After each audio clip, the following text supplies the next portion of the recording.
रामकृष्णारी. कालपासून आपण मी कालच्या ज्या वारकरी संप्रदायामध्ये जी काही संग्राम महाराज भंडाऱ्यांच्या बाबतीमध्ये झालेलं प्रकरण आहे त्याच्यानंतर खालच्या तुम्ही प्रत्येक व्हिडिओतल्या कमेंट वाचा.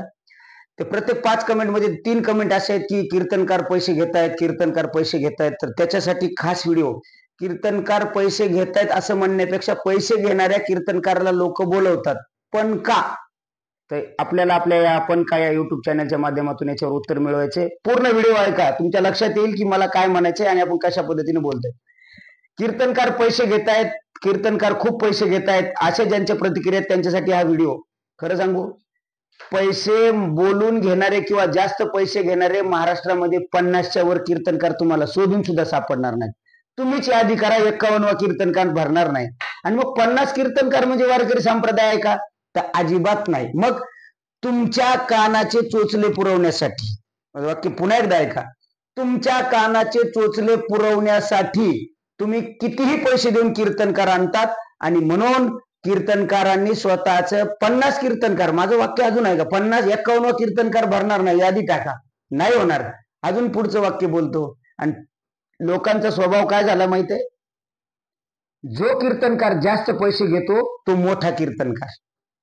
गाथा ज्ञानेश्वरी पाठ असणाऱ्या कीर्तनकारला तुम्ही मोठं म्हणत नाहीत. मी मुद्दाम बोट करून म्हणतोय, हो तुम्ही मोठं म्हणत नाहीत, कारण गाथा आणि ज्ञानेश्वरी पाठ असणारे कीर्तनकार आपण घरी बसवले. आणि ज्यांना 5 अभंगाच्या वर 6व्या अभंगावर येत नाही, 10 अभंगाच्या वर कीर्तन, मी माझं सुद्धा बोलतो, 10 अभंगाच्या वर 11व्या अभंगावर कीर्तन सापडणार नाही.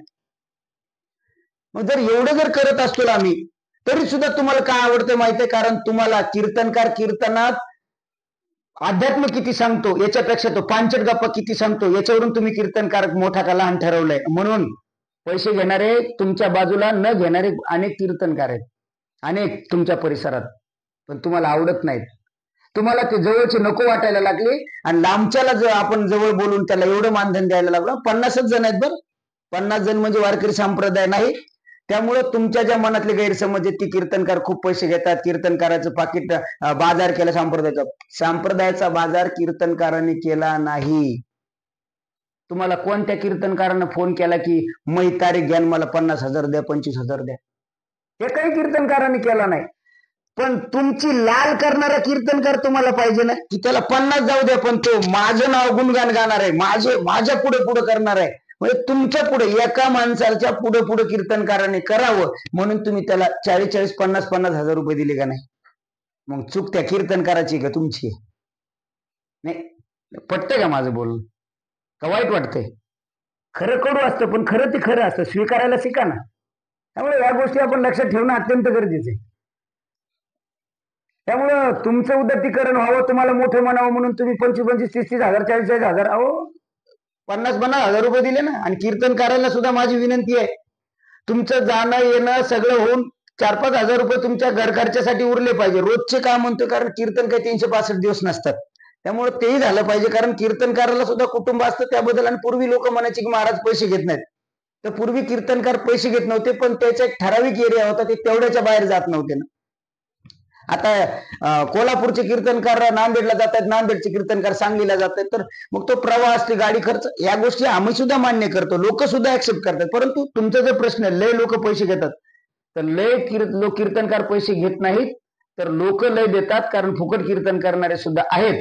हे माझं तुम्हाला सांगणं होतं. म्हणून आपल्या 4 दोघांसाठी, मोठेपणासाठी किंवा 4 दोघांचं नाव घेणं म्हणून बरेच सप्ताह कशामुळे बंद झाले माहिती आहे?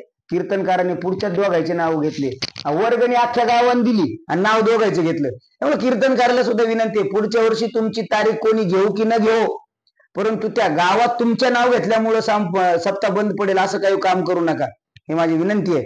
त्यामुळं कीर्तनकार पैसे घेत आहेत, तर या मुद्द्याचं मी खंडन करतो की कीर्तनकार पैसे घेत नाहीत, तर लोक देत आहेत. बरं, ज्याला पैसे देत आहेत, सगळ्यात महत्वाचं वाक्य बोलतो, जरा कानाउडे आहे, ज्याला पैसे दिले का ते ना कीर्तनाचं दुकानदारी केली. म्हणजे नाही कळालं तुम्हाला?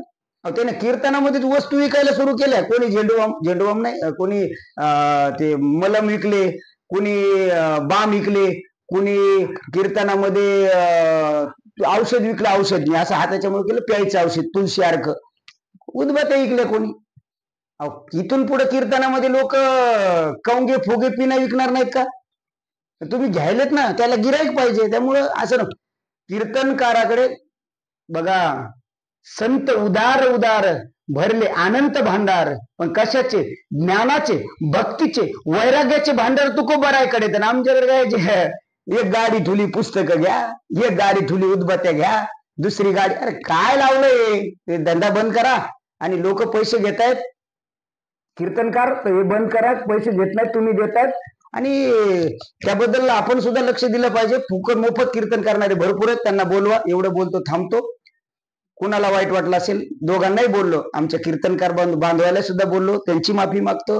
श्रोत्यांसाठी सुद्धा तुमच्याकडे उद्देशून बोललो, तुमची माफी मागतो. आणि योग्य मुद्द्यावर हात घालायची माझी सवयच आहे.